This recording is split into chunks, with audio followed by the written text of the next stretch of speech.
have to make this quick because it's hot as shit in here, and it's about to get dark anyway. So listen, this is going to be the St. Lucci digs in Puerto Rico, and as you can see, we have quite a lot left to do here.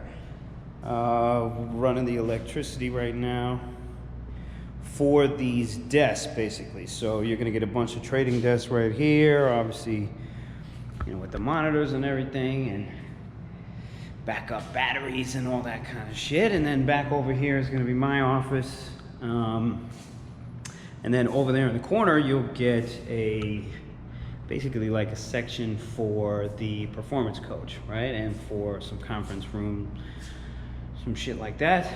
And a couple bathrooms. We got a shower in here, full kitchen, and a big ass living room, basically.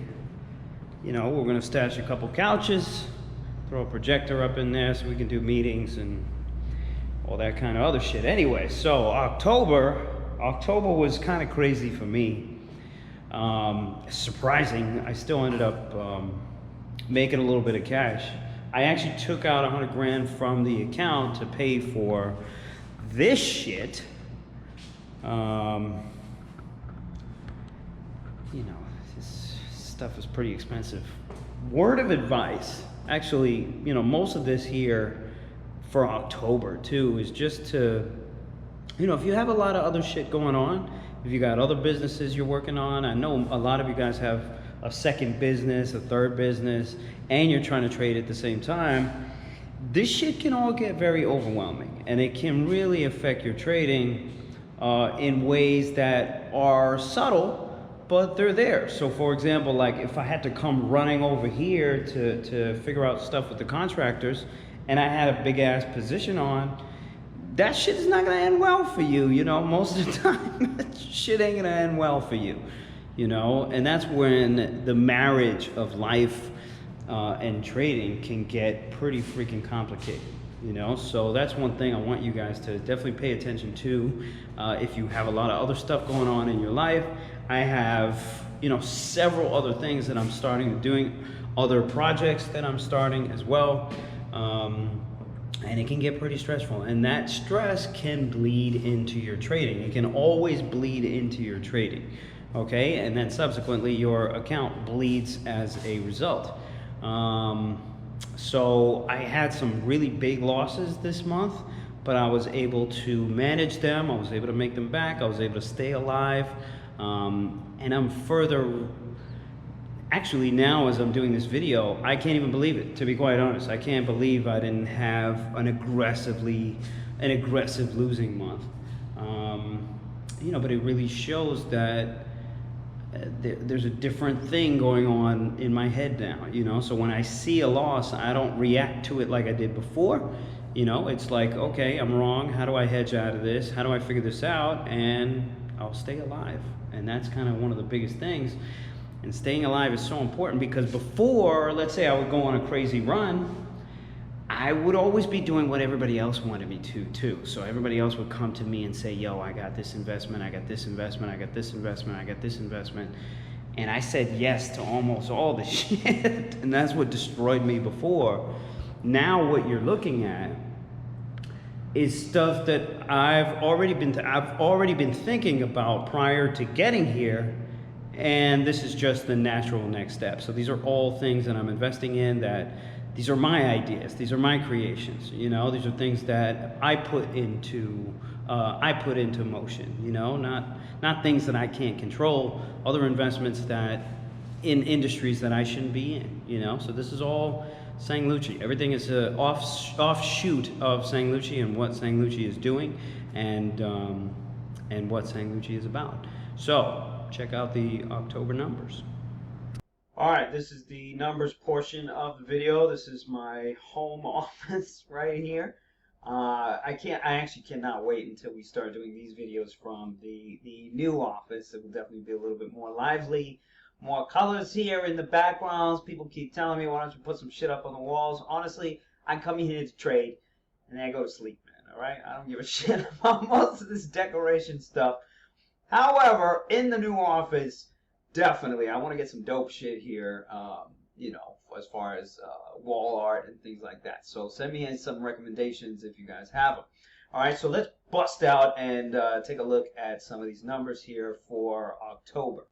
All right, so this is what the October picture is looking like, and trust me, this shit was all over the place. There was some big losses that I took. One in particular, right here, where I lost about 100 grand, 90 grand, some shit like that, and I forget what it was. Now, keep in mind, on Instagram, I'm only posting my losses. I ain't posting my winning days. I ain't posting them shits because right now I just believe that I need to be some kind of a vessel or some kind of a vehicle to just continue to promote posting your losers, talking about your failures, talking about how you fucked up, all that kind of stuff, which is super important for a lot of traders, and especially a lot of traders that are learning, because that's my audience, right? Most of my audience are traders that ain't making no fucking money, right? And one of the things that I feel like they're very influenced by is the emotional aspect of taking losses and shit like that. So I'm trying to throw myself under the bus and make it look like all I'm doing is out there taking fucking losses. That's the point. I want everybody to look at this and be like, damn, that's how much this shit could hurt, you know? And that's going to change the way you look at trading. I want you to change the way that you look at trading if you're skewed to the other side and just looking at all these fucking gains and looking at all these Lambos and looking at all this Instagram shit. You know, that's kind of what I want to put out there. So for now, I'm just posting my losses. So took a big ass loss there first of the month and then made it all back. Again, I'm able to show, and again, I'm not tooting my own horn or whatever the fuck, but I'm able to show something very different that I was never able to show in my career as a trader, was that I can use this information. I can use this information to pay me in the future, because I'll take that information and boom, I'll move around as I need to and come back and at least stay alive, like at least stay flat. You know, I'm super happy if I can just stay flat, okay? Instead of, let's say, taking a $90,000 loser and then having a $90,000 down month, or having a $200,000 down month, and then the next month you're already emotionally being like, shit, I gotta get it back, I gotta get it back, I gotta get it back, I gotta get it back. You know, so I'm kind of cutting out that emotion by just being less attached to these positions, moving quicker when I take that loss, realizing that it's really not that big of a deal. If I lost it, I can make it back. All I got to do is move around and use this information productively instead of focusing on the emotion and being on the fact that I took this fucking loss, right? So, was able to make it back, and then took out 100 grand, okay? This is something that's very important here. I took out $100,000 from this account to pay for a lot of the shit that I have going on right now, namely that office and a couple other investments here that I'm trying to make, okay? And then I just kind of went dry. I was like, you know what? I got too much shit going on. Boom, I'm going to coast out. And I'm doing that very well, too. Sometimes when I have too much going on, I don't want to trade anymore. I'll put on trades and I'll just feel like, you know, I'm not committed to this. I'm not committed to the tape. I'm not committed to watching any of this shit. So why put the risk out there? You know what I mean? Why put the risk out there and always be looking at my phone, or always be like, oh my God, I gotta trade this, I gotta trade this. Plus, it was earnings season and I suck at trading earnings season, okay? Shit's all over the place already. And it's just too much of a risk. Even on a fucking Friday or a Thursday, you want to write something that you usually would on, you know, off of an earnings week. This shit is just a freaking gamble, man. You know, and for the most part, I'm just kind of all over the place anyway during earnings week. My mind's not focused because shit's just crazy anyway. You know, so that's kind of where I'm at. So, you know, was able to close out the month, making a couple dollars here. It looks like I was down 20 grand for the month, but remember, I took out the 100,000. Here's the actual number that I made here. So you know, for a whack month or whatever, a month where online I'm posting only losses, I'm actually up a good 70, 80,000. Okay, so here is my statement here. Just to go a little further here, you can see deposits and withdrawals. Mark-to-market gains, losses here is about 80,000. So that's the number that I'm coming in with, okay? And that's why you see that discrepancy. So it's around 75,000 after commissions here that I'm up. And for a month where I didn't really look around, I took money out of the account. I'm freaking happy, man. I'm super happy with it. I'm super happy I didn't allow that loss to just put me in a freaking tailspin.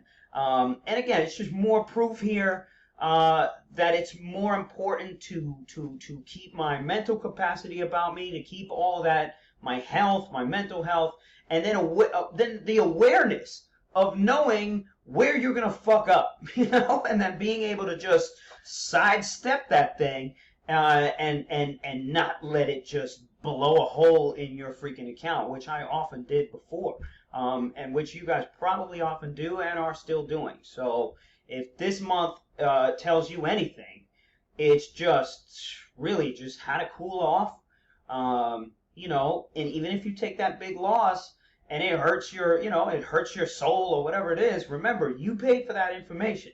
That information is worth as much, if not worth more, than what you lost.